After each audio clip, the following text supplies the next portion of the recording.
I'm Dane Rose, and in this video I want to explore the map of relating. And I want to begin by emphasizing that the underlying currency in all human interaction and all human behavior is well-being. At its core, we want to feel good sustainably, meaning that things continue to grow and feel better, and we don't want to feel bad. And reality is very big. And it's been pointed out that our conscious mind registers less than half of our physical sensory data, meaning that, at this moment my eyes are picking up things in the periphery of the room, but I'm not registering them. I'm not paying attention. If I pay attention now, I can hear the sound of the brook, etc. That there's a lot going on that we just don't have bandwidth to digest. And that's just the stuff in our immediate sensory environment. When we take into account our tiny point in the planet and this moment in time, the amount that we don't deal with consciously as we navigate through our lives is the vast majority of reality. And because reality is very big and we are very small, we construct our reality and we also construct our navigation path through reality using heuristic maps. So these are not reality. They're representational kind of shortcuts. It's a little bit like what you and I do every day on a computer or a phone. We don't type in 3 million bits of code just so that we can open a Facebook page. We tap a signal. Now, the signal is not the 3 million bits of code. That's what loads a page and transmits this and that at milliseconds and plenty of zeros and ones. It's a symbol. It's a symbol that helps us relate within our processing capacity. And the same is true when we go on a road trip. We have a map. And, thank goodness, and, back in my childhood, I used to hear my parents opening up giant bits of paper and, Dad would say, where do I turn left or do I turn right? My mom would freeze in front of this paper and wait till we pass the exit and turn left. And so now we have Google Maps that locates us and positions us accurately in our context of reality. And it's wonderful because it tells us what's going on, but not fully. It doesn't tell us about the view and the trees. It's a dumbed down version of reality that emphasizes the roads and highlights which lane we should be in and which exit we should take. And yet, if it is a competent map of reality, which online mapping has generally become more than 90% of the time, it will get us from where we want to go, from where we are to where we want to go. And that's the value of a map. It's not reality. It is a rendition of reality that covers enough of the terrain to help us get from A to B. Now, this is success. And in the framework of, a working map, a map leads to success if it's a competent and accurate map. It leads to a disaster if it's not, because even worse than not knowing how to get someplace is thinking that you know how to get there and going in the exact wrong direction. And so these simplistic models of engaging with reality are a really big deal. And success and competency are the masculine expression of love.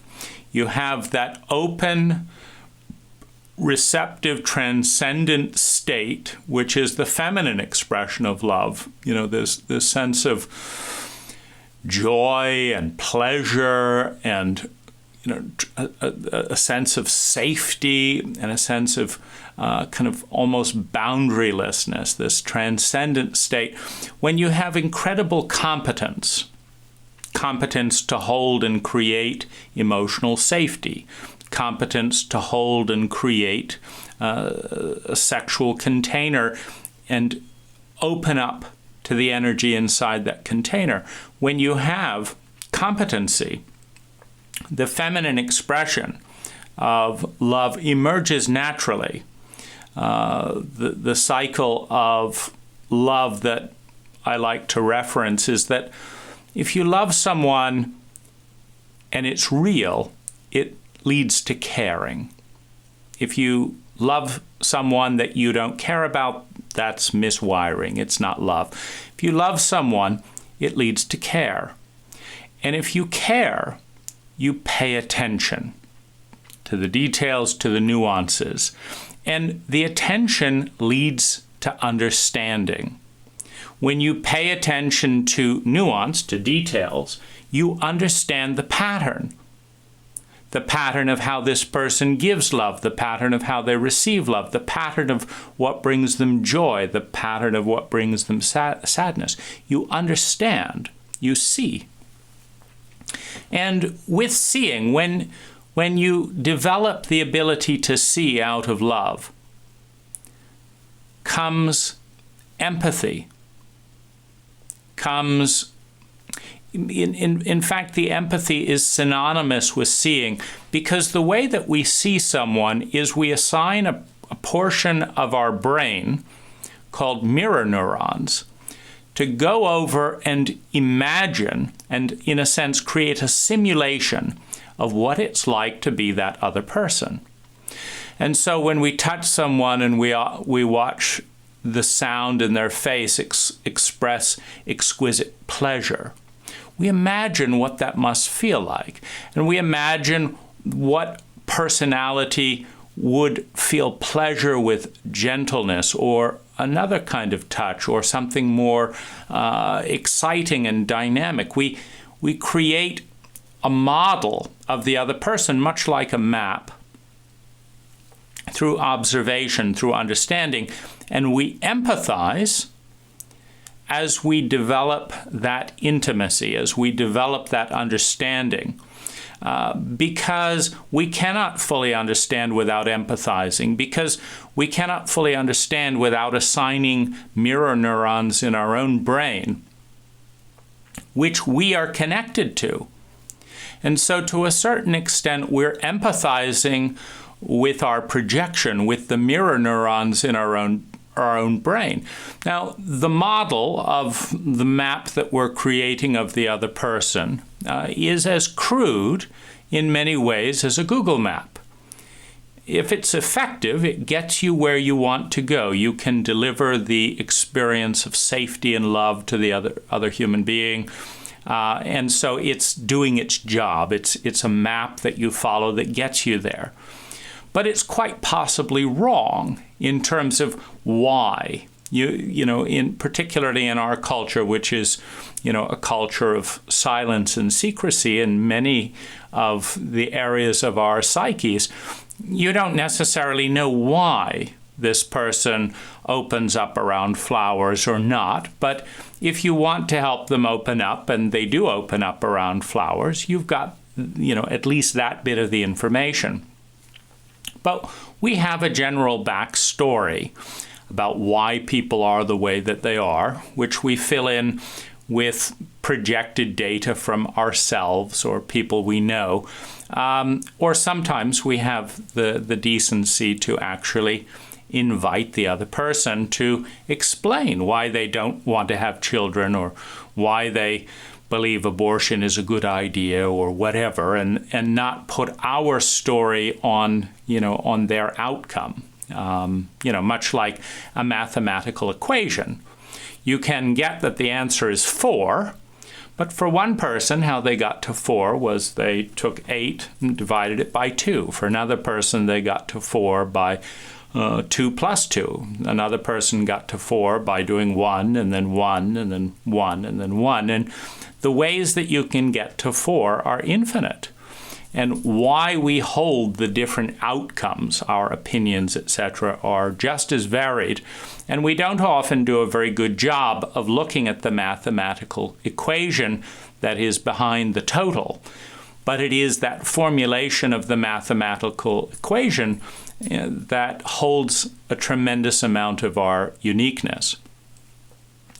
But with empathy and with understanding, which go hand in hand in the development of a successful map of another person, we develop a model of reality, which we test out. Oh, you seem like you're a very exciting person. Maybe you'd like to go to the ball game with me. No, I hate ball games. I see. I don't have an accurate map of reality. Back to the drawing board. Well, there's, relearning and questioning, etc. When we love, we care enough to see, to understand, and we develop with patience, with time, a map of reality that works. And when the map works, and our intention is loving, when you have the loving intention combined with an accurate map, you start hitting bullseyes. You start creating the experience, the felt state that you want to create when you want to create it with a fair degree of competence and confidence. And this is why competence and confidence is the masculine expression of love. You cannot love and you cannot create love without competence at attunement. See, because once you have an accurate map of reality, you then attune to the other person. I'm not talking about the child and adolescent love, the child that needs attention and security and survival, is not about the other person at all. It's about oneself. The adolescent's lust and desire to have the pleasure or importance that they want whenever they want it from whoever they want it with, married or unmarried, doesn't matter, I want this, is adolescent love. The child and the adolescent, by definition and by nature, are self-centered. They're in a growing stage where they need to receive in order to mature. But mature love is the first kind of love that is not self-centered. The adult love is about understanding you. It's about giving to you. The child and the adolescent is all about me, and should be. And in a culture that raises uninitiated grown-ups in child and adolescent states, then the culture is a child and adolescent culture when it comes to love. Me, me, me, me. I need this, I want that, I need this security, I want this sex, I need this, I want this in this way. And it's all about us. But the adult love is about the other.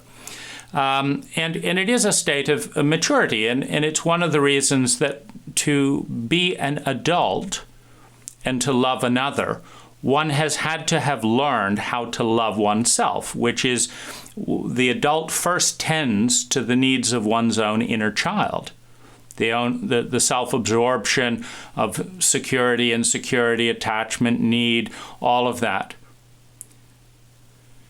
Before one can be an adult and love another human being with the focus on the other human being, one must have first successfully mastered the competency to love the inner child. In their very valid, often in the crisis of our culture with abuse and trauma, and the child never got that love answered at 6, 7, 8, 9 years old. And so it is still completely self-absorbed and screaming, for attention. The adolescent, similarly, in the sociopathic aspects of high school and cutting each other down and, the whole insanity and polarities and confusions around sexuality, never got any sense of validation either. And so the first challenge for an adult is to love and reparent and re-nurture the child and adolescent within before they could begin to pay any attention in any meaningful adult way to another human being. Because to love a human being as an adult is to actually make it about them. And there's a lot of different definitions of love and even more vagueness, and but at a very deep level, the beginnings of love is about meeting our needs. And just because you're an adult and loving another human being does not mean that they're an adult. And whether they are or not does not mean that they have successfully met all of their needs. Abraham Maslow talks about the hierarchy of human needs: survival, security. We have millions of Americans who are in survival and or have not reached, they're surviving, but have not reached security. They're not 100% confident that they'll have the money for the rent next month or the month after. There's not the security. They're at level 2 in the human hierarchy of needs, because in our culture, if you don't have rent money and you don't happen to be one of the lucky ones with a supportive family, you're out on the street. And once you're out on the street, you have a 42% chance of getting PTSD.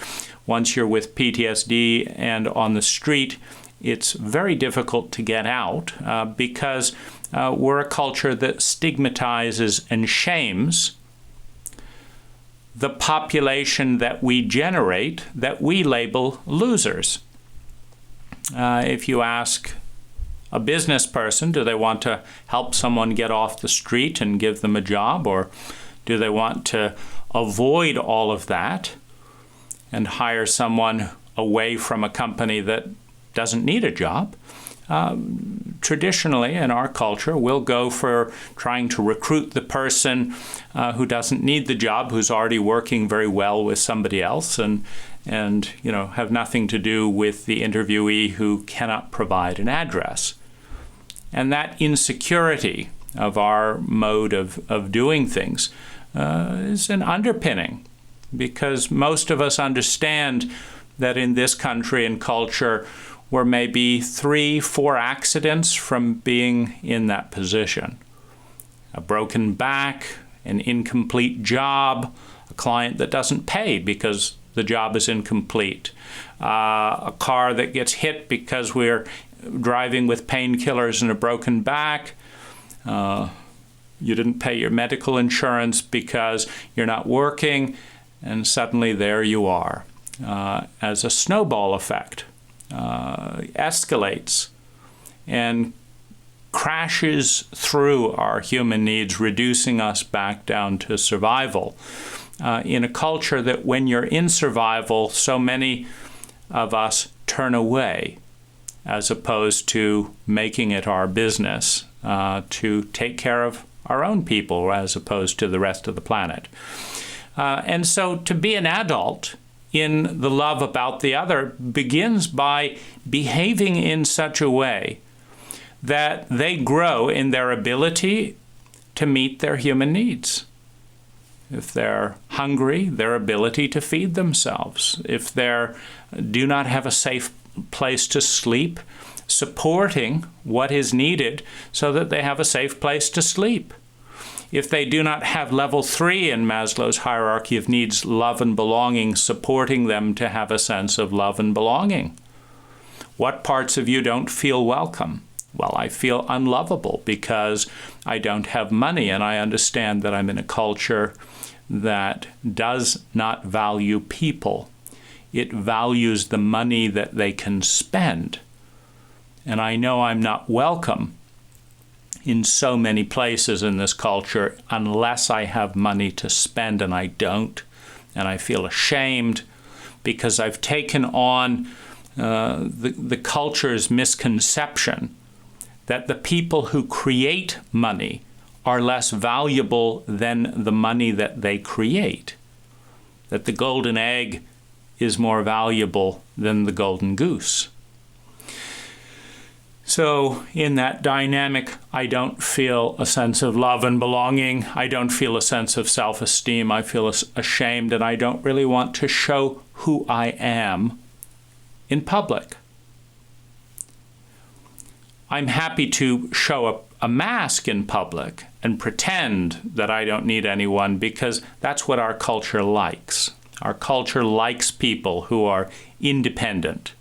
So I'm happy to show my pretense of independence, but I'm not really happy or willing to show who I am.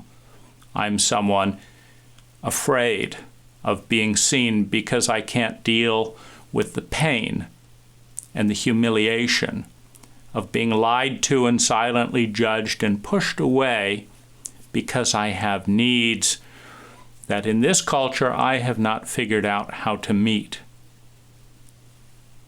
I wasn't expecting to be hit by an uninsured motorist. I wasn't expecting to be fired. I was expecting a raise. I wasn't expecting that my child, went down with pneumonia and this and that and the other, and that I wouldn't be on time for the sales meeting. And, I wasn't expecting what happened in this reality. And it snowballed into something that I don't know how to deal with, but that I understand from our media, online and otherwise, that has let me know in no uncertain terms that I am an unwanted person in the state that I'm in. So I don't feel love and belonging. So to love someone and help them meet the third of every human being's need for love and belonging, it's about creating the safety to be seen, and the safety that they will be loved where they are. Because there is an epidemic of people in our culture who feel that they do not belong and that they are not loved. Not because parts of them don't belong and parts of them are not loved or accepted, but because they are aware of parts of themselves that perhaps they don't know what to do with or how to love themselves, that are not wanted, and they identify with those parts. They understand that I'm one of those people who can't pay their bills, that is being mocked or humiliated, etc., and not receiving the support to pay their bills. And so there's a feeling that if people really knew me as I am, I wouldn't belong here. I belong at my spiritual group because I have the money for the workshop, but I don't belong if I don't. I'm only worthy if I meet these criteria, and I'm not sure I can meet them. And so the third need for love and belonging, which it's very difficult to develop self-esteem when you are in a belief system mirrored by the reality around you that says if people really knew me, I wouldn't belong here. So self-esteem, when you help people understand what their ideals are, not necessarily what everyone else says they should or shouldn't want to be, but who do you want to be? What's your version of your best self? Well, I would really like to sing, and I'm too afraid to do it and all this, and because I watch this and that, and it just seems terrifying, and I know my voice is not world class, but that's what I would really love to be. And I don't really have a lot of self-esteem because I'm not doing it. And I know I'm not doing it because I'm scared of being judged. It's not because I couldn't. I'm afraid. So my self-esteem suffers. I'm not embodying my own values. I'm running from judgment. And so my sense of the love that I would have for me being my best self, it's very low. Because I'm doing things out of fear. I'm copying other people. I'm not being anyone that I want to be. And I don't want to be scared.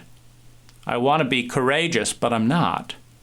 And so my self-esteem. So you help someone as an adult to understand who they want to be and why, and validate the beauty of their ideals, and encourage them, behave in such a way that supports them to be the person they dream of being. And they meet their fourth need for self-esteem. And in the becoming of their best version of their best self, they discover their gifts, their talents, their unique contribution, that if one trusts the larger ecology of the soul of the planet, if one trusts that we are a part of something much bigger than ourselves, then the fact that the culture's psyche gave birth to a given unique individual is not an accident. It's because the unique talents of that individual are medicinal, meaning the state of grace, that spherical shape of balance, which is also a state of intelligence, intelligence being the efficiency with which energy is transformed into human well-being. The nature, the ecology of which we are a part, the larger system of which we are cells, is seeking grace, is seeking balance, is coming back to center. And so when you create, highly materialistic, highly image-based populations, and shame that which is underdeveloped, etc., you see a blossoming of mental emotional dis-ease, things that cannot be so easily tucked away in the image-based culture, and the parents learn to love something and someone for a reason other than image, and perhaps in the process discover that there's something in them that is worth loving and could be developed. Anyone who's spent time with a Down syndrome child, the beauty and the joy and the wonder of spontaneous energy is the antithesis of the overcommitted, over-regimented, over-mental,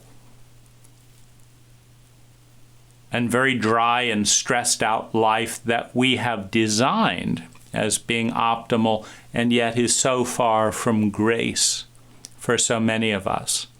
So it's a marvelous discovery that someone who is mentally or emotionally ill is more alive, more filled with some expression of the unique facet of the psyche than the general population, and is an honor to spend time with. And so we have this trust or this distrust of the larger framework of which we are a part, to the extent that we believe that a 5 billion-year-old program that has produced ever-increasing degrees of complex and sustainable life until now knows what it's doing, and that we understand that we are a part of it, that with every breath we take, with every liquid we imbibe, with every food we ingest, with every movement, we are engaging in the larger ecology of which we are a part and in which we are interdependent. Obviously, us being a little bit more dependent on nature than nature being dependent on us. That's why we are a part of a bigger ecology. But nonetheless, certainly we are dependent for the breath, for the air, the food, the context, the space. The space is given us by nature. We exist in that freedom. And in that sense, we have a need to develop our unique human gifts, our unique abilities, the parts in us that were out of balance in the generation before and that are bursting up. You know, it's like when you cut down a bunch of trees and put in an asphalt thing, you know, nature starts working to push up new grass shoots and things, and anywhere they can get to come back to restore the balance. And it's this process of coming out of grace through violating the balance, the symmetry of a system in which we are a part, and then dealing with this energy of life that wants to come back to balance. This happens all the time with every new generation. And in a sophisticated culture, and with mature and adult love, we help people if we are loving them, being loving as an adult, to discover and develop their gifts and bring them into the world. And there's a learning curve around that. Our culture is pretty dismal at tracking and noticing the gifts emerging in its next generation. No child gets a census email from their country or government saying, "We'd like to know what you're really good at. We'd like to know what your dreams are. What do you notice that's different about you that, 90% of your friends and stuff are not like this, but this trait just keeps coming out in you, and you're just very interested in wood carving," or whatever it is that, makes you very talented in some specific area. We do the exact opposites. We don't want to hear any of that. Just take this standardized test of what we've decided are the traits that should be developed. And if you don't fit into our little box, we'll just fail you and throw you on the rubbish heap of the losers, which parallel the rubbish heap that we create as individuals with what we have invented as an illusion called garbage, stuff that we don't know what to do with, so we'll dig a big hole and make a bigger and bigger pile. 100 tons by the time we're dead in America, 100 tons per person of stuff we don't know what to do with, and we create an equally big pile of all the thoughts and feelings and possibilities and unique strengths that we don't know what to do with either, so we just throw them on the psychic pile. But to love someone is to actually help them meet their human need to grow and become their best version of themselves, to bring their unique gifts out into the world. Now, as this matures, it develops into the medicine, meaning the energy and pattern of behavior that brings significant value to the community. So the developing of gifts in oneself blossoms, as all polarities do, into the sharing of abundance with community.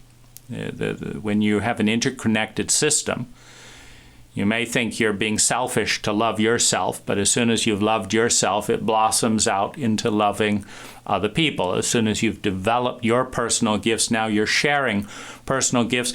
And there is a raising of resonance. There is an abundance that is created as we learn the competence of sharing our gifts with the larger community.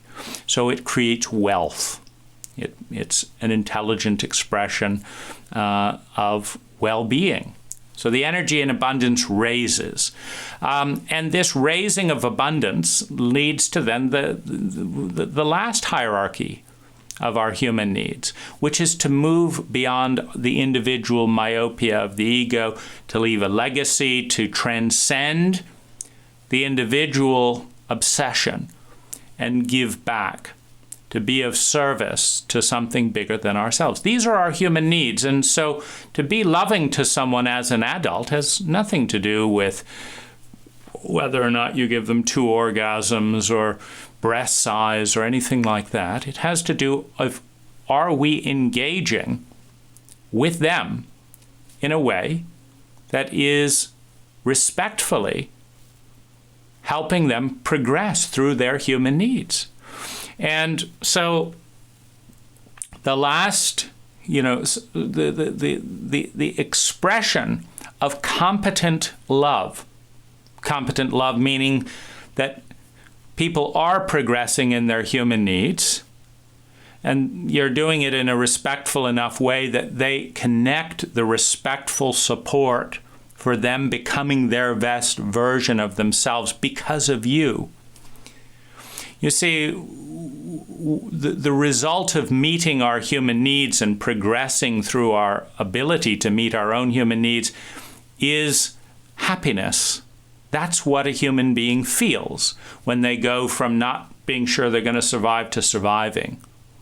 When they go from, I'm surviving but I don't know about next month, to feeling secure in their survival, the happiness goes up. When their love and belonging needs, when they feel they can be who they are and be understood and loved and belong, their happiness goes sky high. As they develop self-esteem, I'm proud of who I am because I'm embodying the beliefs and the values that I hold, that I think are important. Not what my parents said in this, but I really think it's important that we have more artists in the world and stuff, and everyone else thinks I'm a loser, but I'm doing it because I believe that. And I'm proud of myself because I earned that love by working to up my game to a point where I'm closer and closer to becoming the ideal that I want to be, that I've discovered my unique gift. The feeling when you love someone competently is gratitude. The heart is a scientific instrument. You don't have to coach it. You don't have to bludgeon it. You don't have to. When a human being associates another human being with trustworthy and respectful progress of them becoming their best self and meeting their human needs, they feel happy, they feel grateful, they feel trust, they feel open, they feel safe, they feel love. Love returns to love on a journey through competency. It isn't love when there's no competency. And of course, the child and adolescent, are completely incompetent when it comes to helping another person meet their human needs for the simple reason that they're self-absorbed. It's not about the other person at all. It's like, oh my gosh, I don't know. Should I take a risk or a bet on you? What are they really saying? Are you going to give me what I need? If I invest energy, am I going to get what I want from you? If I'm not sure. You're homeless. How are you going to make me look good? You have a weird laugh. That's probably not going to make me look good. Get rid of you. Let's see. Are you going to sexually satisfy me to my heart's desire? Possibly. Could. Okay, we'll invest energy over there. It's not adult love, and it's, of course, not intended to be. And so the problem is not that we have children and adolescents that are self-centered.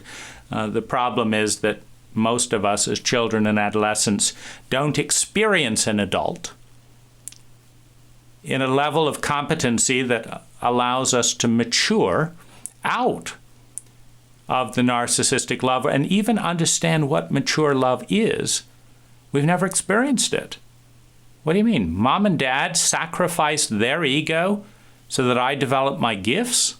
That doesn't sound like mom and dad. That's not what grown-ups do. Grown-ups make you feel shitty so that they don't have to admit their mistakes. We saw who did, who fucked up over there, but we tried to speak up and we were slapped in the face and told not to lie and that it was all our fault. I see, that's what grown-ups do, and so the love gets miswired. So in this terrain, we have the Human Awareness Institute, an institute to facilitate human awareness. And in subsets, love, into me you see, and healthy sexualities, for the purpose of creating a world where everyone wins. And the key is the map, meaning no workshop can teach the complexity of reality. There's too many millions of zeros and ones and nuances, etc. So we're learning a heuristic map, and Hi does a good job of beginning. Ask someone, I'm attracted to you. So there's the beginning. And this is part of the map of relating. That's one stage of every relationship, the beginning. There's also a paradigm. The paradigm is of the individual in choice. The paradigm is that you and everyone else is at choice, and that we have to respect that choice. And we have a series of techniques, one could say, or tools to engage with another human being, and one of them is ask for your 100%. And having attended 100 high events, I would, in many ways, sum up what I've learned at high as you are at choice. Figure out what your 100% is. Ask other people for your 100%. And if you ask enough people, hopefully you will meet someone who your 100% is their 100%. And you'll ask for your 100%, and they'll say, yes, great, that's my 100% too. And then you will connect. And you will connect using some protocols. You will appreciate things about yourself and the other person. You will make requests. May I touch you here? May I borrow some money? I will make requests. We will have a safe sex conversation to minimize venereal disease and also be respectful of physical boundaries, around sexuality before having sex, as opposed to giving each other STDs and then talking about, our status. And we will state boundaries. You don't have permission to do this. I have a boundary here. You can't email me anymore. You've got boundaries. And you can ask permission. May I do this? A slightly different version of requests. You can also notice you don't like things in the other person. They hurt you. And you can say, could we clear this up? May I have permission to clear that up? And if they say no, then you don't get to clear it up. And if they say yes, then maybe it clears it up, or maybe it starts, a whole thing as they saw it completely differently, and you just get into a muddle. But you can at least ask for that protocol and be transparent. And so these are, these are tools and paradigms.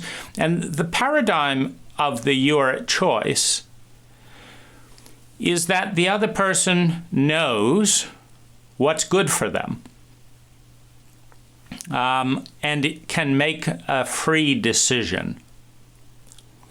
And this is the fundamentally, and because they know what's good for them, and they will tell you the truth.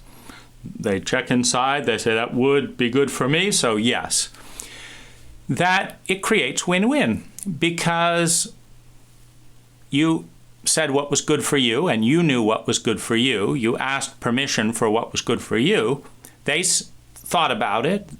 They decided it would be good for them. They knew what was good for them. And so they said yes, and they told you the truth. And so you're going to get a win-win relationship in this paradigm of you are at choice and I'm at choice. And that's the fulcrum, that's the focus of the relationship. We all want to win, going back to we all want to feel good, we don't want to feel bad. And so if everyone knows what's going to make things good for them and say yes to that, and everyone knows what's going to be bad for them and says no to that, and there's good communication, then everyone is going to win. And so what I'd like to do next is talk about the bits in my exploration with high relationships that wasn't on the map. This was the map that High provided, and it was, as far as it went, a terrific map for this little pocket within the landscape of relating, the landscape of engaging. But there's a tremendous amount of the relationship map that takes place outside of this little bubble of familiar terrain. And it's that area that I want to explore, because we need to have maps and an understanding of the full terrain we're going to encounter if we're to have any chance at sustainably winning. Just like you cannot successfully travel from California to Colorado with a little map of your neighborhood, there's a whole bunch of different junctures that are going to come up. And if you don't have a map at every one of those junctions, is this my exit? Is that? Where do I go? And so that's what we'll explore next. So the very first thing I didn't learn at the High workshops were how to build a safe emotional container for the increased emotions that any integrated person feels around sexuality. In other words, as an integrated system of heart, mind, and body, our biology changes our emotions. Our thoughts change our biology. Our feelings change our biology, which in turn changes our sensations. We're dealing with an integrated system. And so I had my safe sex conversation with a young woman who, like me, had had very few lovers. That's why I was going to High, was to learn. I learned enough from my parents to know that they didn't know what they were doing, and it didn't seem rational to me that if they didn't know what they were doing, and they hurt each other a lot, and they hurt me a lot, and that they were my role models, that I would know what I was doing. So I thought I should be kind to myself and the rest of the planet to go to school to learn what I would have no basis for understanding, having watched my parents. And so at 28, I went to High after just having enough, just a few sexual experiences to know that I didn't know what I was doing, and I couldn't count on other people to know either. And so a young woman, I think in a similar boat, asked me if I would be one of her first lovers. And so I did my protocol. I said yes, she'd asked, we had a safe sex conversation, but we didn't talk at all about our feelings as relating to attachment, or we just didn't address any of that. And I felt very uncomfortable.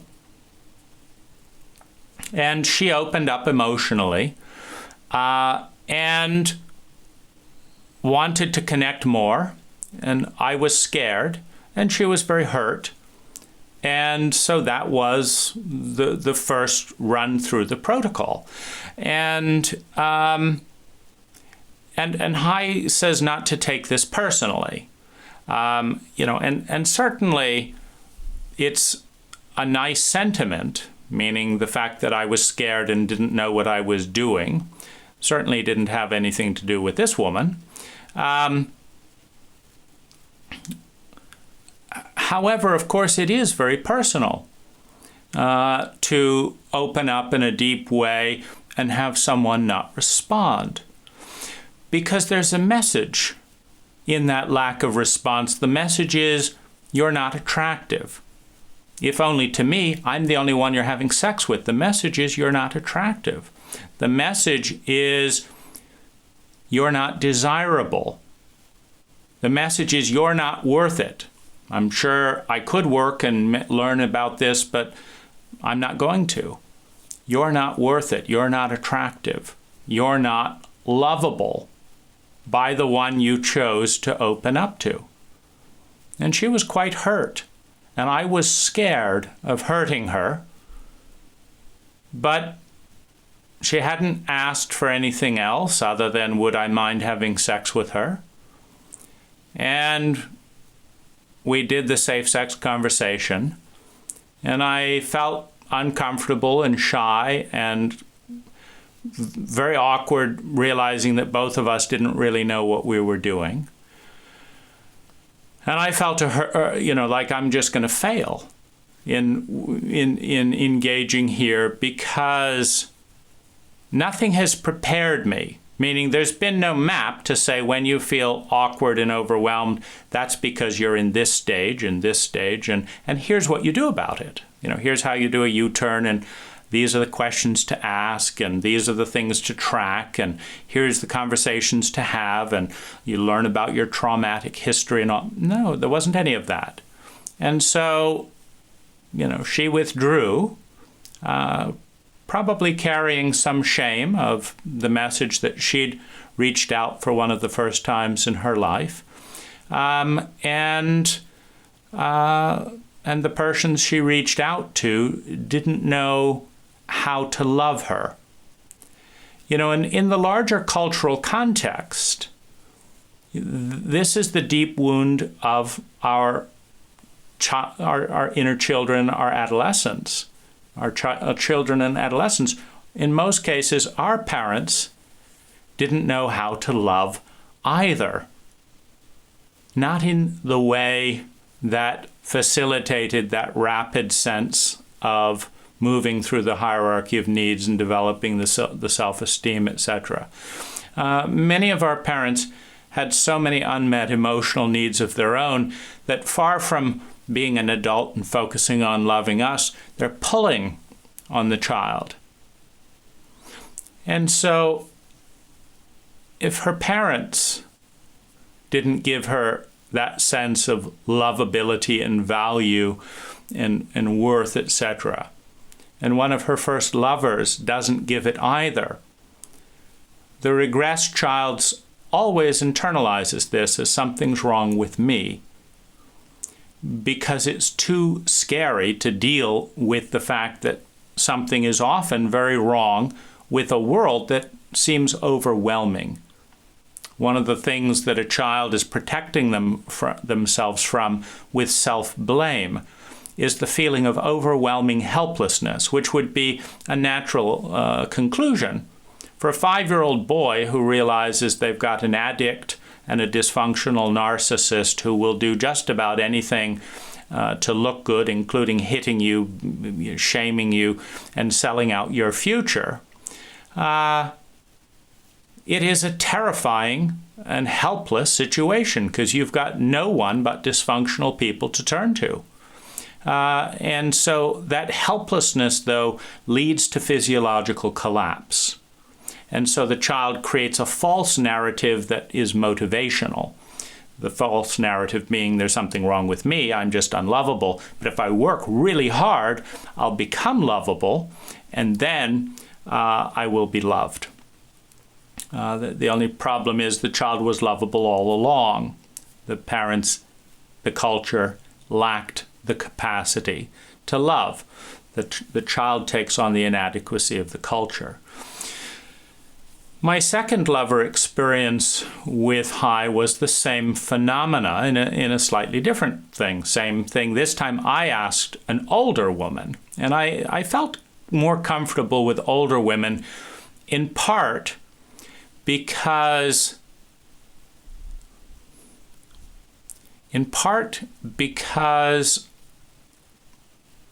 I think I wanted to know that, a 50-year-old woman is going to be more likely not to take things personally, more likely to be able to take care of themselves if I made a mistake, perhaps more able to take care of me if I needed help and didn't know how, because there is a certain presumption of experience with age.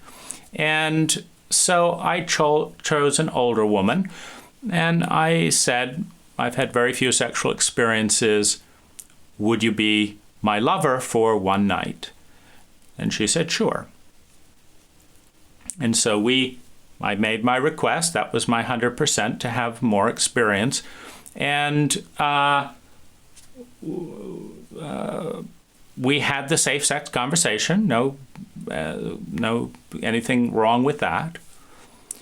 But then something happened that the lack of emotional container did not hold. Both of us had a transcendent experience in that sexual experience, which was unexpected. I hadn't had that the first time or with any lover prior. I think I'd spent time with 3 lovers prior to this, and, other than masturbating, and I'd never had a transcendent sexual experience. There was this deep sense of opening, and for those of you who are familiar with this terrain, the awakening of a third energy, a deeper space that is a shared space. It's a much heavier space. It might be akin in an analogy to fusion, where 2 particles synergize to become a larger field emotionally and energetically. And in that moment, I fell in love. And she did too. And it was unexpected for me. It had never happened before. It hadn't come up in the level 1 or the level 2. It wasn't mentioned. And so I didn't know what to deal with it. I said, I love you. I was, as a sensitive, and this is one of the maps that, is outside of high's purview, but as someone who is highly sensitive, what sensitivity is, in a more technical sense, is a higher set point on the stimulation threshold. When I tell people I'm sensitive, they say, no, you're not. You're rude. You're polite. What do you mean you're sensitive? You didn't listen. No, it's not social. We're not talking about social niceties. When you're highly sensitive, your systems go into overload. You feel overly aroused faster than the vast majority of people, 80 or 90%, according to Elaine Aron's work with brain imaging and the percentages in certain mammalian groups that have this heightened sensitivity. It's a 10% minority is a good way to look at it.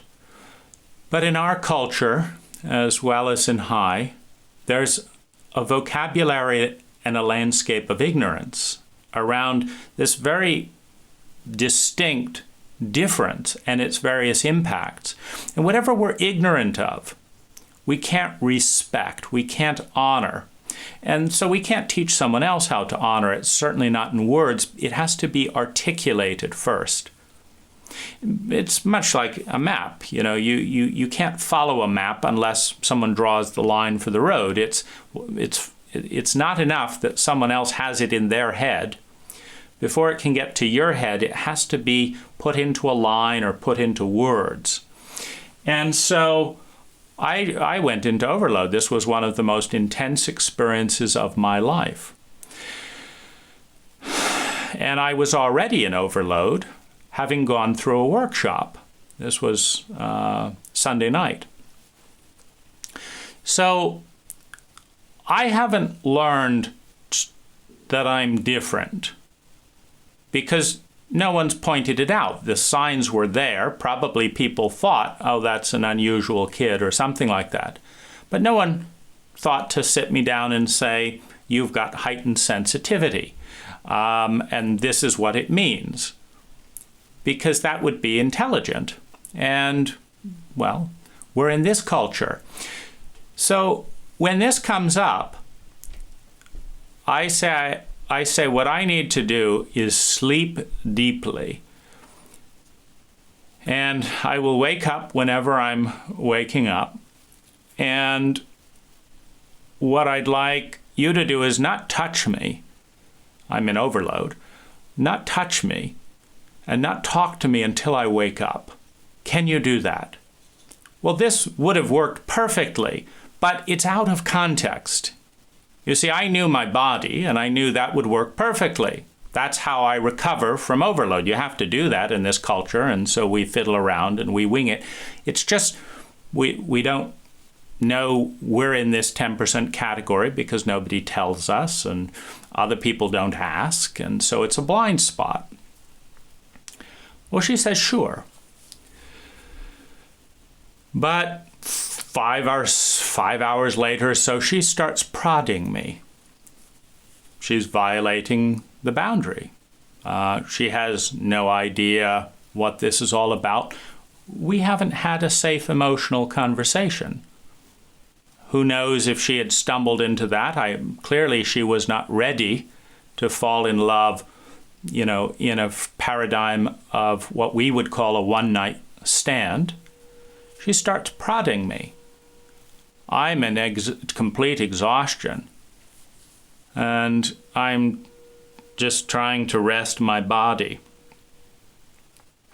And she decides that what this means is that I'm one of those guys, I've heard of these guys mentioned a great deal, that I'm one of these guys that does anything to have sex with a woman and then has no interest in her other than getting rid of her afterwards, and that this is my ploy to dispose of her without having to talk with her the next morning. And she starts getting hysterical, and my body is in overload and in shock. And I can't figure out how falling in love for the first time in this way has turned me into a jerk before I've even woken up. But she's got it all figured out. And she is in enormous pain because of her narrative to explain what there was no container to explain using High's protocol. Ask for your 100%, have a safe sex conversation, ask for permission, may I insert, may I do this, and voila, a magnificent initiation into transcendent sexuality. Turn mutual traumatic violation, as she lacks the framework at 50 years old to ask questions, to begin, to not jump to conclusions. She lacks the framework to do anything other than but. The way that many of us work is that when we really need something, in this case, she really needed love. She really needed container. She really needed someone to respect her. But she hadn't asked for that. Perhaps she hadn't expected this intensity. And she had no certainty because we had created no container for this eventuality. There was no, this is the way we'll relate. There's no, if I fall in love, we'll hold it like this. There was no container for one of the most intense energies either of us had ever felt. And this freaked her out. In the same way anyone freaks out if they learn that 30,000 volts are coming their way and it's not grounded, it's not held. And she decided that the best way to get out of her freak out was to turn this highly charged positive energy into something that didn't exist. That this wasn't love, that there was nothing valuable here, that I was a jerk and she wanted to get rid of me. And then she didn't have to deal with the inadequacy of her map to navigate this terrain, because she would recreate me into someone that fit nicely into terrain that she knew how to deal with. She knew how to be cynical. She knew how to be bitter. She knew how to be angry. And she knew how to blame men. So she was back in familiar terrain. And in the process, turning me in a very open and overloaded state into a jerk and hating me and violating multiple boundaries in the process. And of course, within High's paradigm, this isn't supposed to happen. This is the room of love. And so there's no preparing. There's no repairing. I tried to call her up brokenhearted and explain how much I cared and valued the experience. And she did everything possible in that call to hurt me until I got angry.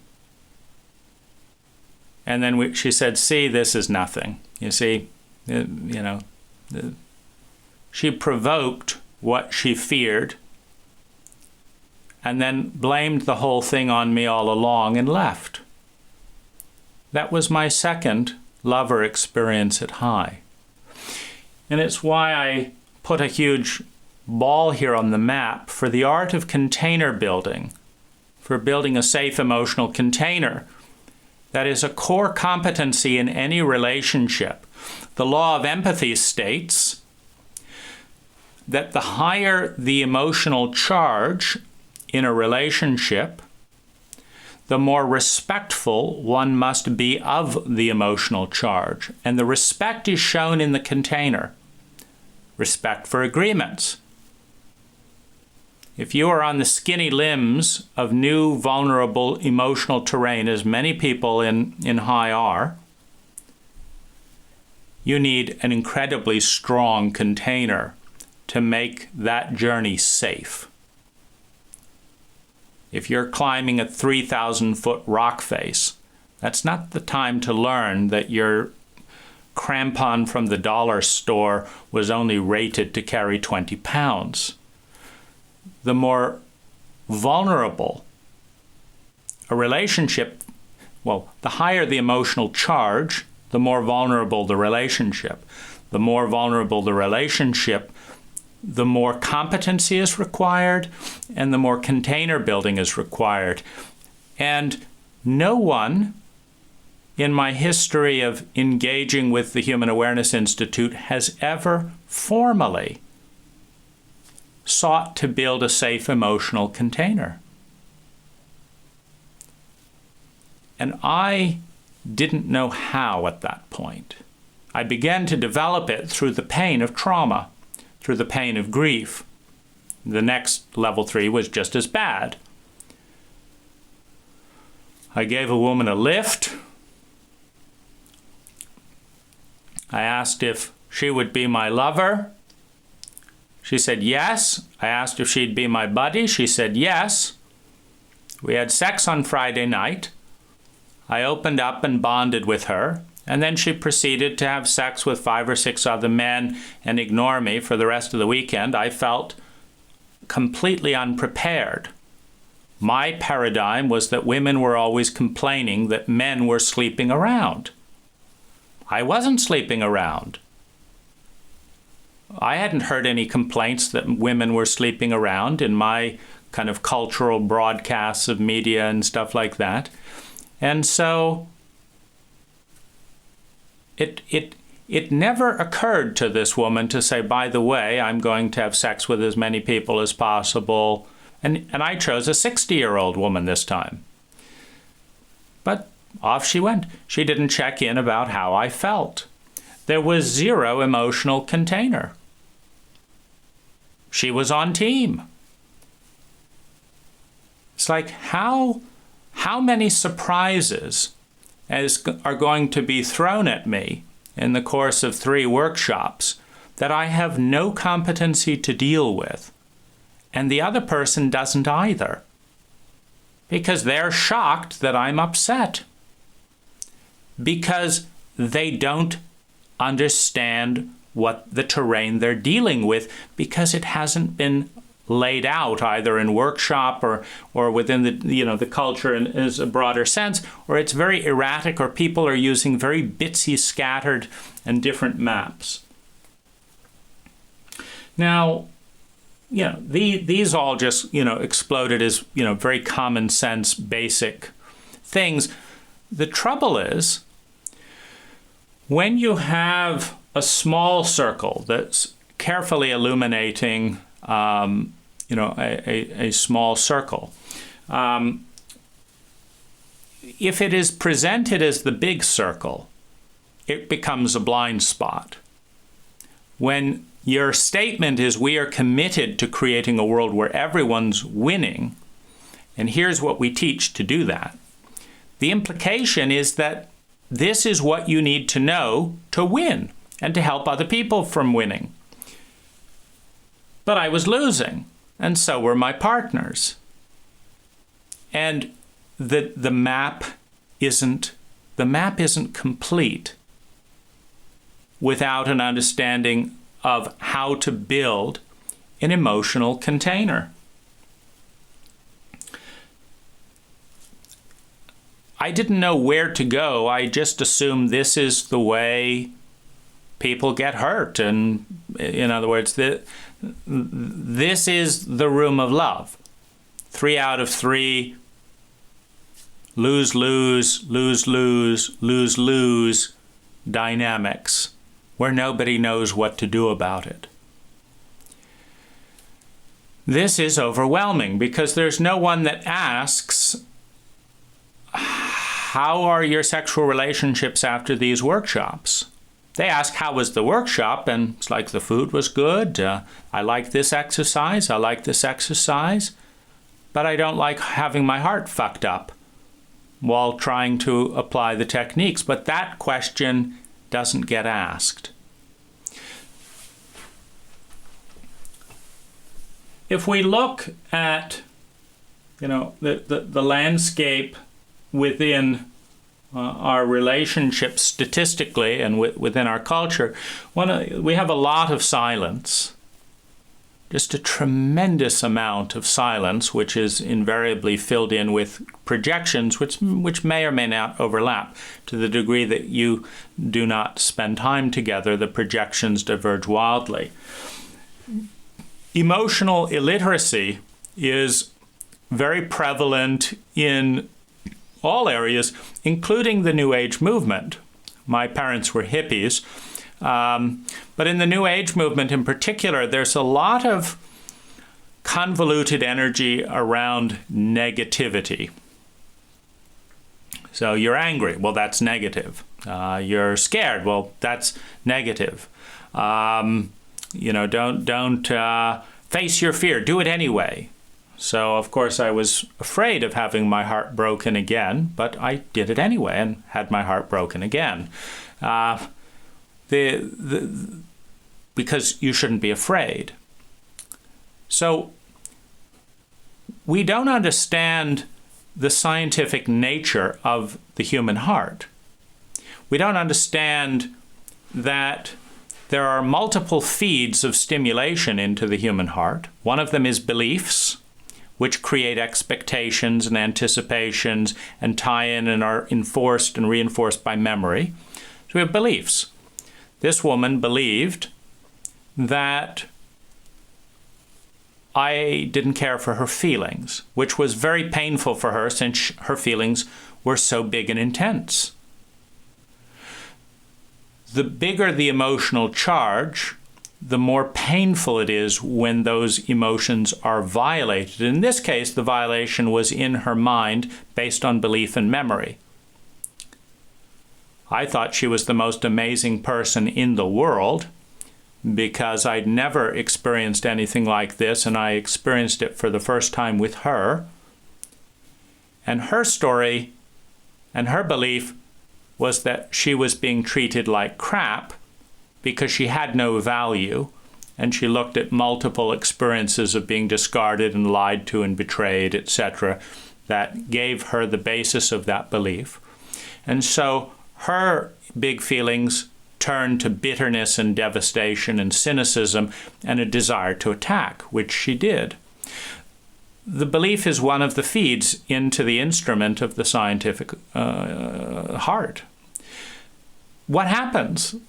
The observable sense data is being fed into the heart, and then the beliefs and thoughts are being used to interpret that sense data. The intensity of the biology is part of the heart. If you have just run a marathon and are exhausted, and someone decides to play a joke by kicking over your water bottle, you want to kill them. Because the intensity of need for that water is great. And so it is sociopathic to violate that intensity, biologically or otherwise. And so the intensity of one's emotional state is a part of it, the beliefs, the story is a part of it, the sensory observable data, the memories, of course, which tie into the beliefs. These are all part of the situation. And this produces feelings. In her case, being in a state of tremendous emotional vulnerability, very much wanting love, not believing in it, desperate to get out of this, she felt cynical, angry, hostile, and that love which opened up in the belief of care, because that kind of love only opens up when in the moment of lovemaking, one does believe in it. You cannot open up into that third energy without a trust in the belief. You see, but she'd expected that trust to be validated, maybe by me staying up all night talking with her, maybe by me massaging her feet in the morning, and then she would know that that was real, because that's in her love language what people do when it's real. But of course, without a safe emotional container, she hasn't told me any of that. I don't know it, or I wouldn't be at school. And she probably doesn't know it. I don't know if it was her first or second, level 2. But the bottom line is, I didn't behave in the way she told herself that someone who cared about her would behave. And she didn't behave in the way that anyone who cared for me would behave. And I did tell her. I did say, I need this, and I need this, and I need this. Can you do this? Yes, I can do this. And then she freaked out. Maybe she felt terrified of going home alone. And she looked for reassurance by poking me. She needed me to treat her nicely again, not just lay there like a zombie. But that's what a sensitive does. And this is why it is a crime. Meaning we're dealing with multiple violations of the heart and the body through ignorance. And it's ignorant because it's not on the map. Sensitivity is not on the culture's map. It's not in the high curriculum. And so there's lose-lose. There's not win-win. And that doesn't make sense because there's the effusive commitment to win-win. So we have silence. Emotional illiteracy comes up when we don't know how to deal with the constrictive feelings that we're not supposed to have if we're good people or whatever, that are produced by the variables in our environment. What hate is supposed to tell you is you're in pain, you feel helpless, and you feel betrayed by people around you. If someone feels hate towards you, they feel helpless, they feel hurt deeply, and they feel betrayed and anticipate your betrayal. Otherwise, there's no hate. You take away any of those variables. You take away the thought of betrayal. If you have certainty of empathy, the hate disappears. If there's no hurt, what are you feeling hateful about? This is kind of a mental, pumped up version of synthetic hatred with no feeling. But if there's no hurt, there's no hatred. If there is an empathic and competent environment, hurt is minimized. In other words, what hate is telling us is we've got an incompetent environment that's producing hurt, and there's an incompetent protocol of social engagement that is producing betrayal and anticipated betrayal. And there's a feeling of helplessness, which means the individual doesn't know how to take care of themselves. And there's plenty of environments of interdependency. We shame dependency in our culture, which is a form of incompetence, meaning it is incompetent to shame dependency when we are all, through every one of us as children is completely dependent. Many of us in our senior years are completely dependent. And then there are a whole variety of terrains throughout our entire life in which we are completely dependent. You get out on the freeway. You want to make it to work alive, you are completely dependent on 100,000 different cars, any one of which could mess you up and shoot you if they didn't finish you off in the car accident. They don't, because they're cooperating with your survival. And we are dependent in this culture on that cooperation. But we shame expressions of dependency, which deepens hate. Because when you feel like I desperately need to feel valuable, and I feel like I'm being treated like a shit, and I feel so humiliated and I can't stop feeling that, and this person is making it worse, and they don't care and they don't understand, then you have hatred. So hate is designed to tell you what's going on in your environment through your beliefs and what's happened in the past and the culture you're in. But we don't look at it that way. Just like a thermometer is supposed to tell you about the temperature outside. You don't bang the thermometer with a hammer because you don't like the fact that it's 40 degrees below zero.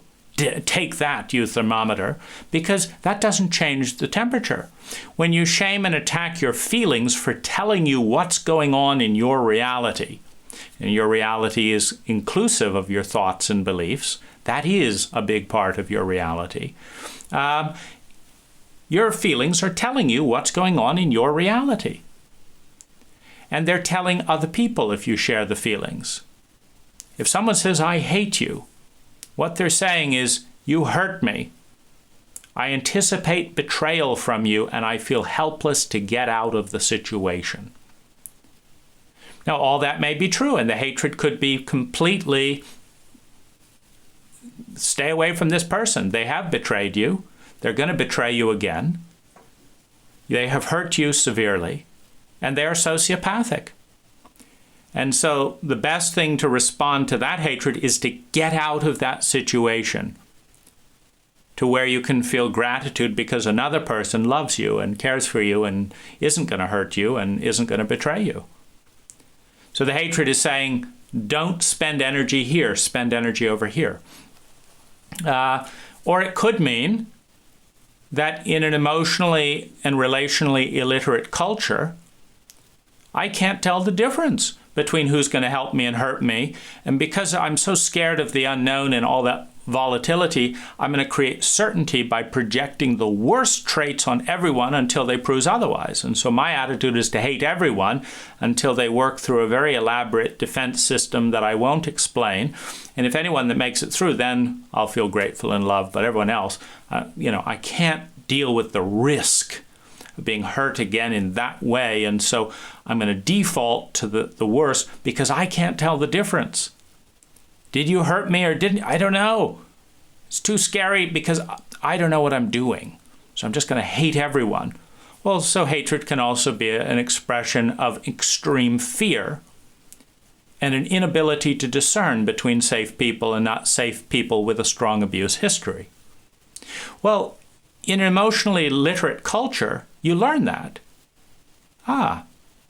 You've got hatred on your dial. Okay, that means this or this or this. Let's find out what it is. Thanks for telling me, by the way. It's awfully nice to get that reading. Okay, it's not personal. Here we are. Okay, so which is it? Now, if they attack you for getting closer, you know they just can't tell the difference, and you have to respect this is the consequence of a culture that doesn't spend a single hour in its entire education system teaching emotional literacy. What feelings mean, what they are designed to do, why we have them, how they can help us survive or how they can destroy our lives by not knowing how to deal with them. You see, because it's just like a compass. A compass is great if you know how to deal with it. But if you're given a compass and never taught how to use it, or someone gives you the wrong idea and says, always go north, that's what you do. And in an emotionally illiterate culture, that's the kind of advice you get. Just feel more love. The fact that you're feeling hate and terror, ignore your heart and think loving thoughts. Go north. Well, you know, it's a little bit more complex than that. But this terrain is not explored. So if you share someone who is if you share with someone a feeling that is scary for them in an emotionally illiterate framework, they may do the exact opposite of what that feeling suggests. For example, one of the best things you can do with someone who has reason to hate you is to help them. I'm sorry I hurt you. I'm not competent yet to know how I did it, but I obviously did, or you wouldn't be hating me. I'm sorry. How can I help? Is there anything that I can do or get someone else to do that would help alleviate that? You see, when someone is confident of feeling better and associates that with us, they do not hate us. Now, there's double binds that our cult produces, which is, for example, if you ask for help or receive help, you're weak because you're feminine, and that makes you inadequate because we're all chauvinists. Anyone who understands that you got help from so-and-so is going to look down on you because they're chauvinists too. The feminine, receiving, is inferior in a chauvinistic cult.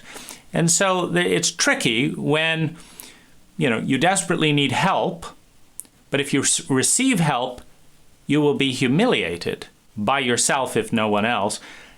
And you need help, but because you feel hurt, but if you receive help, you'll be humiliated for receiving it.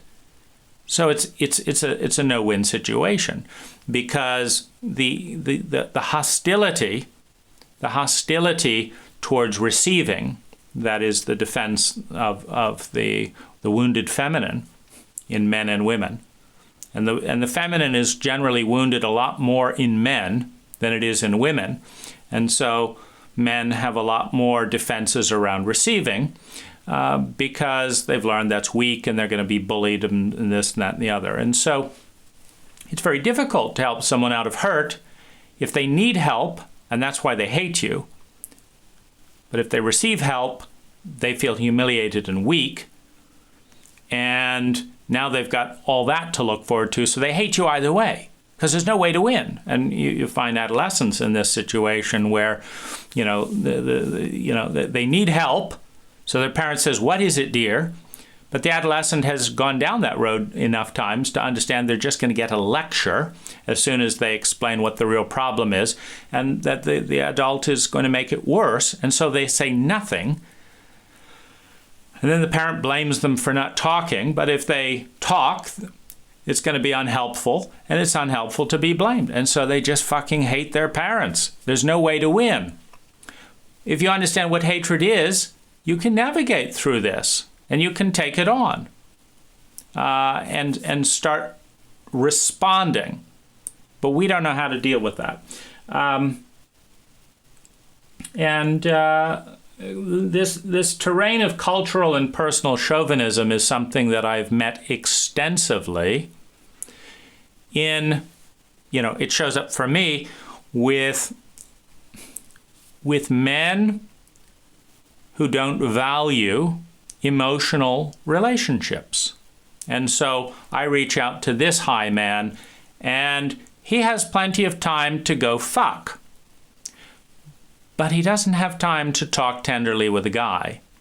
He may not know how. He may not want to. He may not want to be looked at as gay in a culture that has terrorized the feminine in men, expressed in homosexuality. What is so terrifying about homosexuality in this generation, in my 44-year-old generation? Why is there so much hostility towards the feminine in men?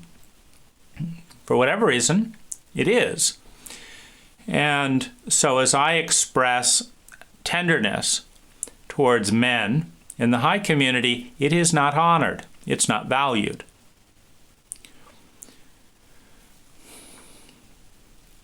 Out of 40 men that I reached out to, one man showed up for a friendship. And two gay men expressed interest in me, but without the technology to help me navigate emotionally through the terrain of what it's like to be in that situation and not really understand all one's feelings, which are largely culturally programmed. And so there's the chauvinism. It says that an emotional bond, honoring and fighting for that, protecting male friendships, isn't worth it. You see, in a very healthy culture, and in a lonely culture like ours, if you're a man and someone asks you to explore a friendship, if you don't at least give that the respect to go through a process to see how we could nurture and help heal and grow one another, there is a deep level of chauvinism around how valuable it is. But it's a blind spot in the culture where, boys and men get teased and humiliated and looked at and puzzled for why they would want to engage with other people. But of course they'd want to go fuck. That's what they're supposed to do. There's a lot of cultural and personal chauvinism in women in our Western culture because women are valued for their masculinity more than for their femininity, as a general rule. They're valued as sex objects, and they're valued for masculine traits such as leadership, assertiveness, articulating talent, physical strength, management, organization, getting to the point, having impact, achieving goals. These are masculine traits. There is no Fortune 400 list for the most kind and sensitive people in our culture, because that would be intelligent. There is no Fortune 400 list for the most playful and spontaneous people in the culture. Again, there is no list for the most emotional and vulnerable people in the culture, nor is there any training and competency in any of those domains. The list is reserved for the ultimate chauvinistic expression of a masculine trait: how much money did you make? and did you retain? Gathering it all is celebrated. Diffusing it into the circle, a more feminine behavior. You see, they don't even have a list of the people who shared the most value. You're the people who brought the most happiness to the most people. This is easily, arguably, the most intelligent trait that a species can have. But to my knowledge, there's not a single list. And it's not talked about in community. Did you help more people this year than last year? How did you help them? How could you help them more? Anything like that. And so there's a tremendous amount of chauvinism. And one of the ways that it gets expressed in our culture is the idea that relationships, as a more feminine part of our lives, are subservient and should be subjugated well below work and careers, which are the masculine, this is what I got done area of our lives. And so I'm going to work 8 hours a day, getting things done in my career. Then I'm going to work 2 hours a day of overtime, and then I'm going to commute 2 hours a day. And I'm going to come home exhausted. And if I could fit in a little sex on the side, a nice little vignette, a moment in between the commercials as I veg out from my exhausting day, and could you hand me a beer or something? It's nice to have a little moment here and there. And then I'm going to pay lip service to it's all about love and family and this and that and the other. But I don't even know what's going on, and I don't have time to include you in all that's going on because I've lopsided my schedule to a point where 80% of my discretionary time is completely clogged up. And so what I want, to the extent that there will be any femininity in my life, is for it to show up at convenient moments in the way that I want it, at my pleasure, and just magically happen. I don't want to study it. I don't want to put much effort into it. I certainly don't want to appear needy and go out and have to find someone. How undignified. I should just be arriving home in my competent car and do this, and it should be waiting. That's the model. And it's a chauvinistic model, particularly for so many of us who are consuming more energy per capita than any person in human history, in any culture in human history. Consuming more garbage per capita, more CO2 per capita, more square footage per capita, more food with 50% wasted of it per capita. We are consuming, it's like the idea that the answer to all that is to go out and work more and ignore relationships harder, is not only chauvinistic, when our third hierarchical need of every human being is to feel a sense of love and belonging. And we just skip right over that. We'll go straight from security to hyper-security to developing esteem by defining ourselves by our money, false esteem, not really anything to do with our values. And we'll want to fit a relationship in on the weekend and have a little sex on the side. So there is a tremendous level of chauvinism and a false definition of maturity as someone who is sophisticated enough to anticipate it.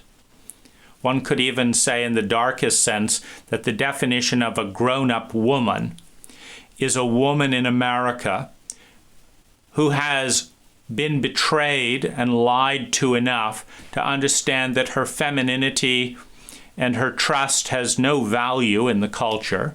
And so she expects her partner to have affairs, just like a sophisticated man would expect his wife or his partner to go out and have flings with people who are more masculine because they've got more money and they're more competent in some external masculine domain.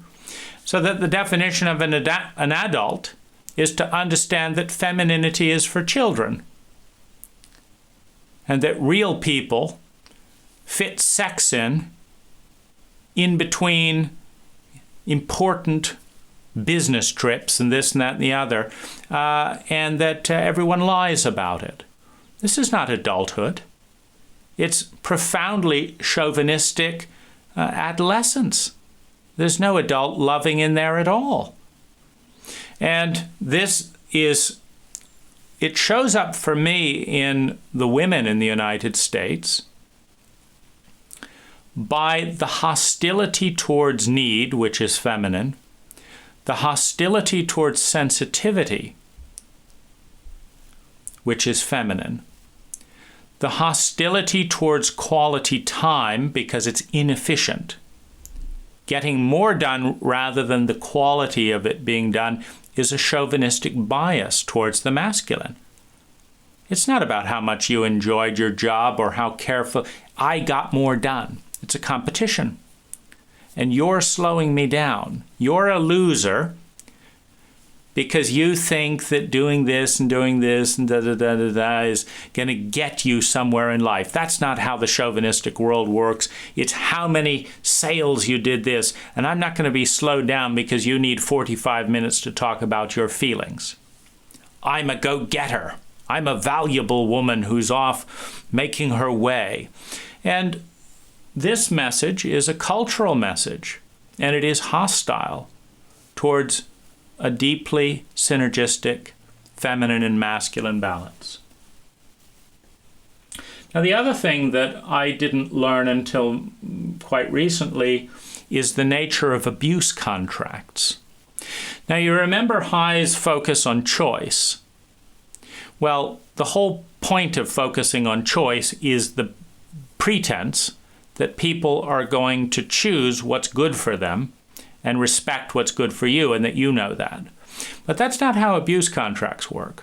Abuse contracts begin in childhood when you have narcissistic abusers who traumatize a child, and the child tries to defend themselves against humiliation, against lies, against incest, against beatings, against violation of various things. The child says no, asserts a boundary. Now, someone who feels terrified and helpless and incompetent, most parents, is terrified, and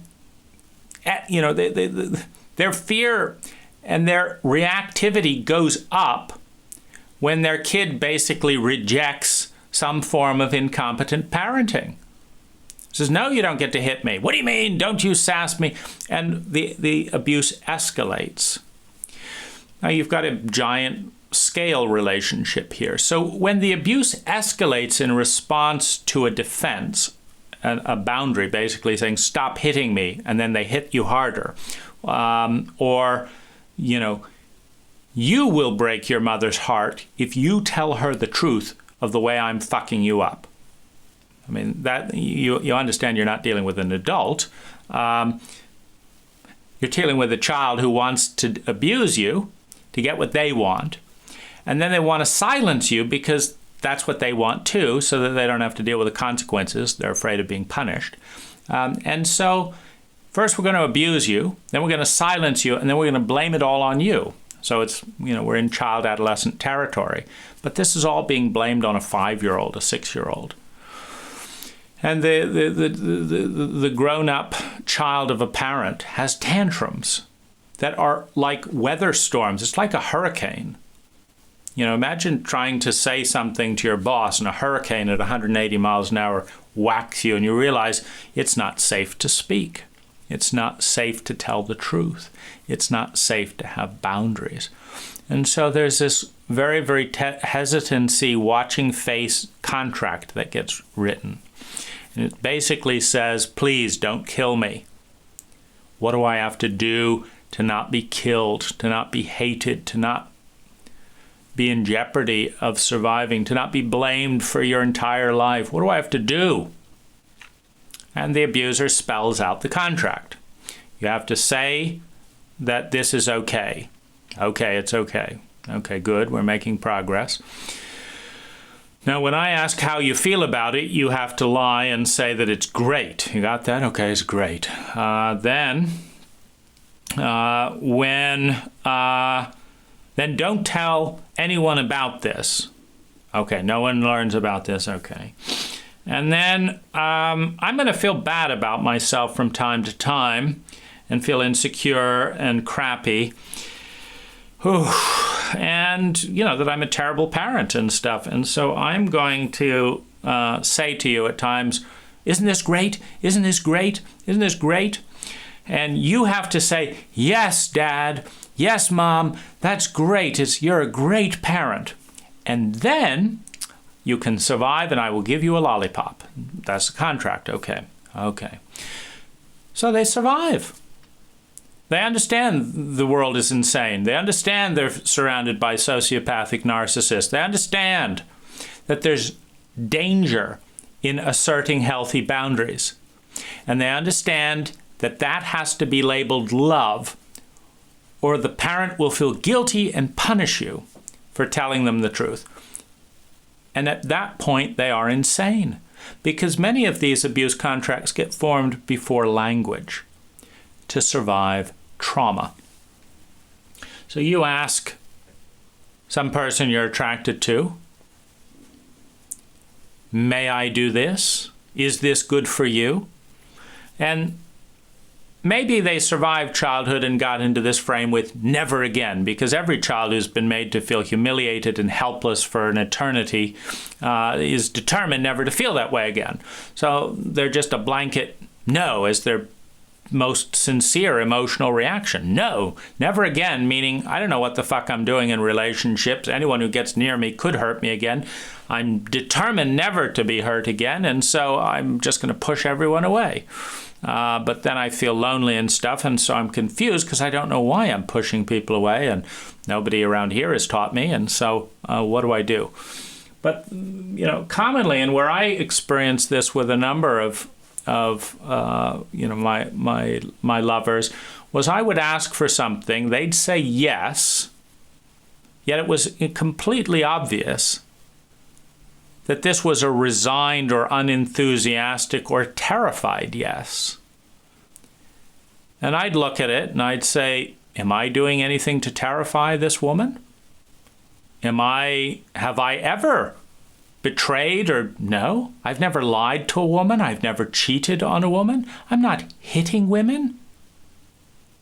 What's this going on? I'm not asking you to say yes because you're afraid I'm going to kill you.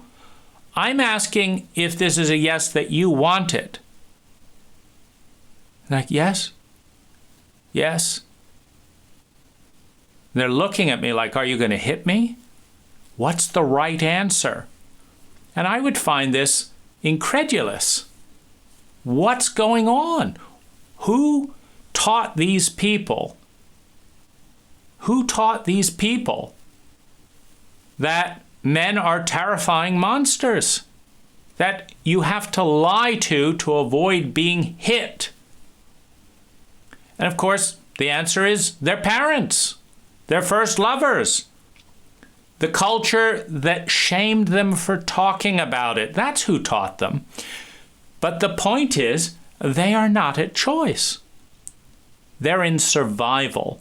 They're a 4-year-old child trying desperately to please their abuser so they won't be hit.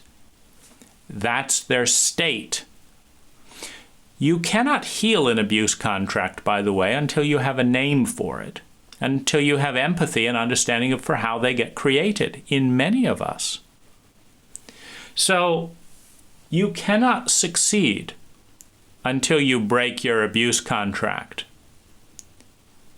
And I would highly urge anyone who thinks they've never signed an abuse contract. That's a bit of a joke in this culture.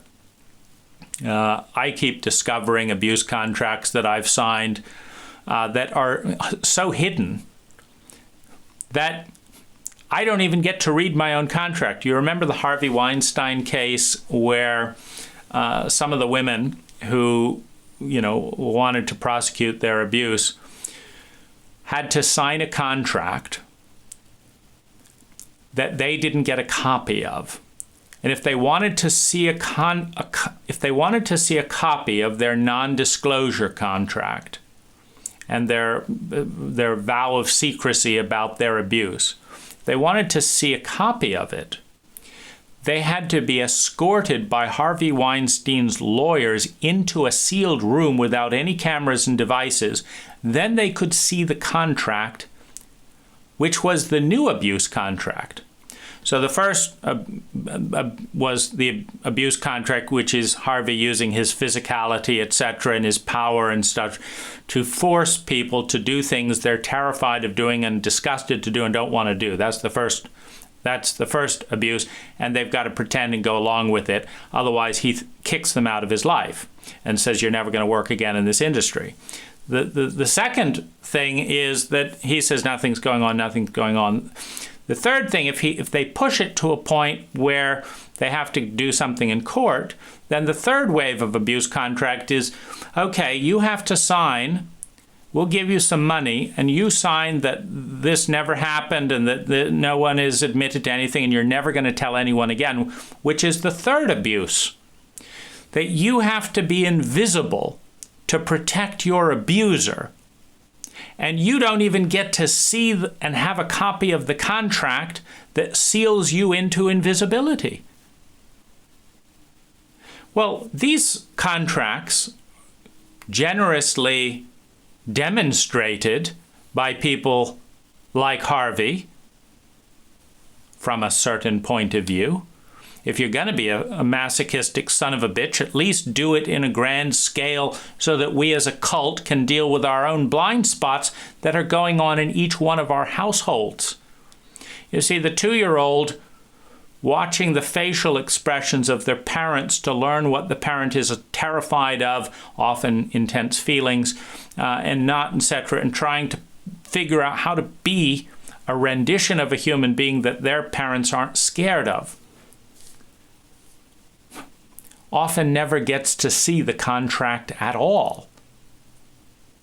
But they've signed it nonetheless to survive. And when we ask, may I do this? Does the person hear, I have freedom as an adult to do what makes me happy? Or does the person as a 4-year-old hear, I have to do whatever daddy says or he'll hit me? You don't get to control the age of the person you're talking to. And you don't know their contract unless you care enough to find out and pay attention to the body language. There is a whole technology in noticing the age of the person you're dealing with, which is quite volatile, meaning in an emotionally and psychologically illiterate culture, why would you ever notice the other person's inner age? We might say you're acting like a child, but what about the fact that they're feeling like a child and maybe acting like a grown-up? But they feel 5 years old. They feel terrified. They feel humiliated. What about the humility to understand that very few of us are adults 100% of the time, and that those emotional ages are changing all the time, and that what's appropriate for a 20-year-old is not appropriate for a 6-year-old, which means that if your partner is 6 years old in the moment you're engaging with them, it may not be healthy to treat them like a 40-year-old for you or them. Because if you're expecting 40-year-old treatment from a 6-year-old, you're out to lunch. And if you're making 40-year-old demands on a regressed 6-year-old, They feel shamed and humiliated and traumatized and are expecting to be punished because that's the age they're in. So this is a really important thing to understand. And this disrupted many of my relationships at high because I was not prepared how to deal with it. I knew they were lying to me. I knew they were scared of me. I knew something crazy was going on. But when you ask someone who doesn't understand abuse contracts, why are you looking at me like that with fear? They don't say, "Oh, I'm in my abuse contract. I'm feeling. What you did here reminded me of this. I'm feeling 6 years old, and I'm just trying desperately not to be abandoned right now. And I need some help like this to come back to my present age, and then you'll get a straight answer from me. So can you help me like this?" I have never met the woman who made that request.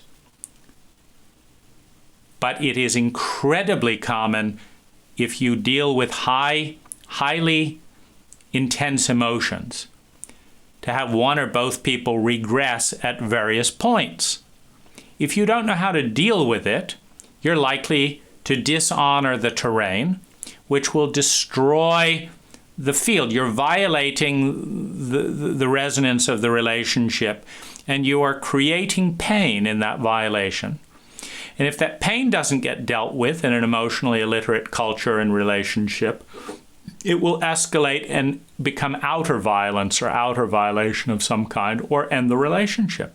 In other words, no one wins in an abuse culture that doesn't deal with its abuse contracts. No one wins. And it's a terrifying thing when you start out over here, you move along over here and you realize the violation of container, and you go through the period of silence, period of emotional shame and illiteracy. You go through the chauvinism that throws monkey wrenches in the way. You go through your faulty definitions of love or immature love, and you realize the person doesn't love you at all. They're just in adolescent lust, or me, I need this, don't leave me. I don't care about you and your career. Just don't leave me. I'm a child. And you come up into abuse contracts and you have no idea what this is.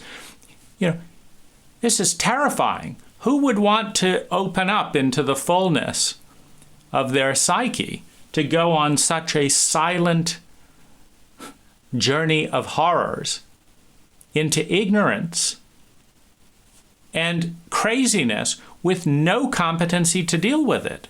It's not a loving journey in so many cases at all. And right near, abuse contracts, you've got addiction.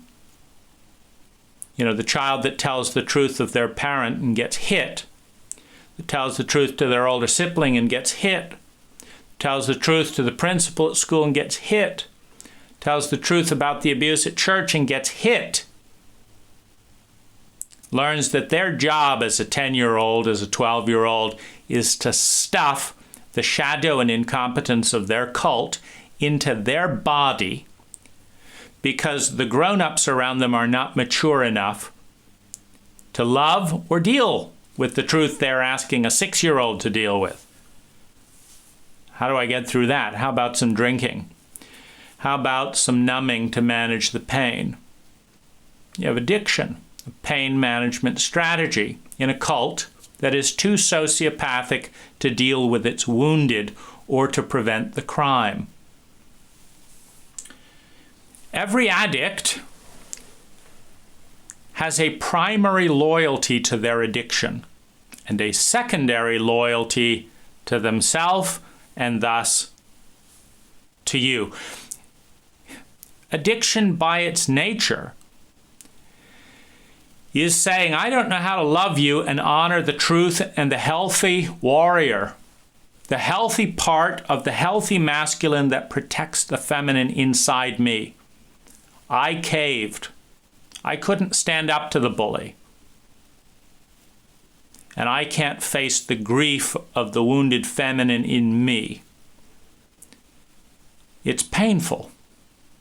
and I'm going to numb the pain rather than respond to it because I don't know how. I'm an addict, and that pain, when it hits, I will do whatever it takes to get rid of that pain. I will lie, I will betray, I will damage my body, I will damage your body, I will drive too fast. I will get my drug, and I will betray myself and you in the process. Ironically, given the tremendous amount of addiction, sexual and otherwise, at high, how do you deal with addiction in relationship? How do you win with addiction?